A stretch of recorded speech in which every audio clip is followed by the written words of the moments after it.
This week on Perspective, war without end, Afghanistan's deadly reality and the prospects for peace. After more than 3 years of delays, amid ever-escalating violence and death, some 4 million people in Afghanistan voted in parliamentary elections this past week. It took bravery to go to the polls. The country is reportedly more violent than it's ever been. By some estimates, it may be even more deadly this year than the war in Syria. The Taliban is said to control as much as 50% of the country and made good on its threat to disrupt and obstruct the election. During the campaign, 10 candidates were killed. During the vote, at least 78 people, including security forces, were killed. Another 470 injured. The assassination of a prominent regional police chief in Kandahar province, General Abdul Razik, just days before the vote, was seen as a significant military victory for the Taliban. And as a result, the vote in Kandahar was delayed. In other areas, it hasn't happened at all.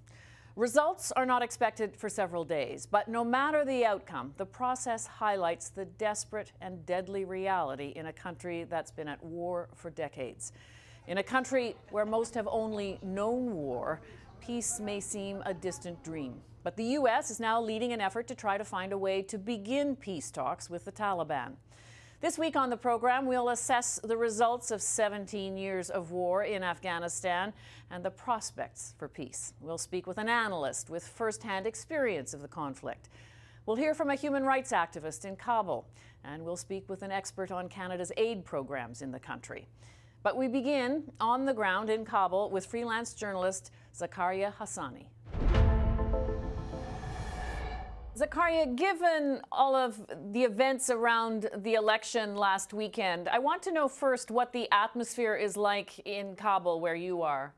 The main problems and the main challenges that actually our parliamentary election faced and still is facing with is fraud, the large number of fraud, and the mismanagement, the poor management of Afghanistan's election commission that actually caused many problems, caused many, criticism inside Afghanistan. In Afghanistan, many candidates right now, they don't believe that this election is a transparent election and can satisfy them and satisfy the people that actually came in large numbers on October 20 and 21 to cast their ballots and choose from more than 2,500 candidates that actually are weighing for 249 seats in parliament. So right now, the Afghanistan's election commission are somehow dealing with and focusing with is how they can manage the mess and how can they can manage the failures or the problem that actually caused because of due to the mismanagement and the poor management of Afghanistan's election commission. With that concern, what effect does that have on security, on the way that people sort of go about their daily lives? Many polling centers actually remain shut during the election days, and this caused that many people deprived of their rights to vote and to cast their ballots. So people that come to the polling centers, they told us, and they told the reporters, they wanted to tell the world that they are ready to risk their lives in order to fight for a better future, for a brighter future, and for a better Afghanistan, of course. More generally, how would you describe the security situation in Kabul? About 50% of Afghanistan's territory is actually right now being controlled by the Taliban, by the militants,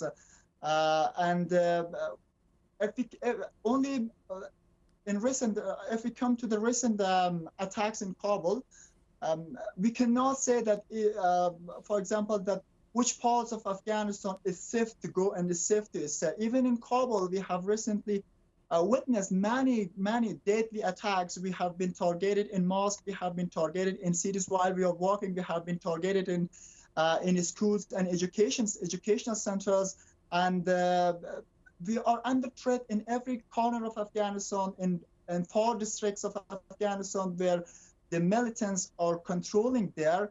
It is very difficult for government officials or for government staffs to go there, for foreigners to go there.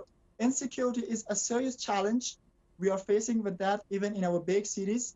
And if the Taliban or ISIS militant groups, if they want to target the people, they can do, and they are capable for launching. They're capable of launching high-profile attack even in Kabul city.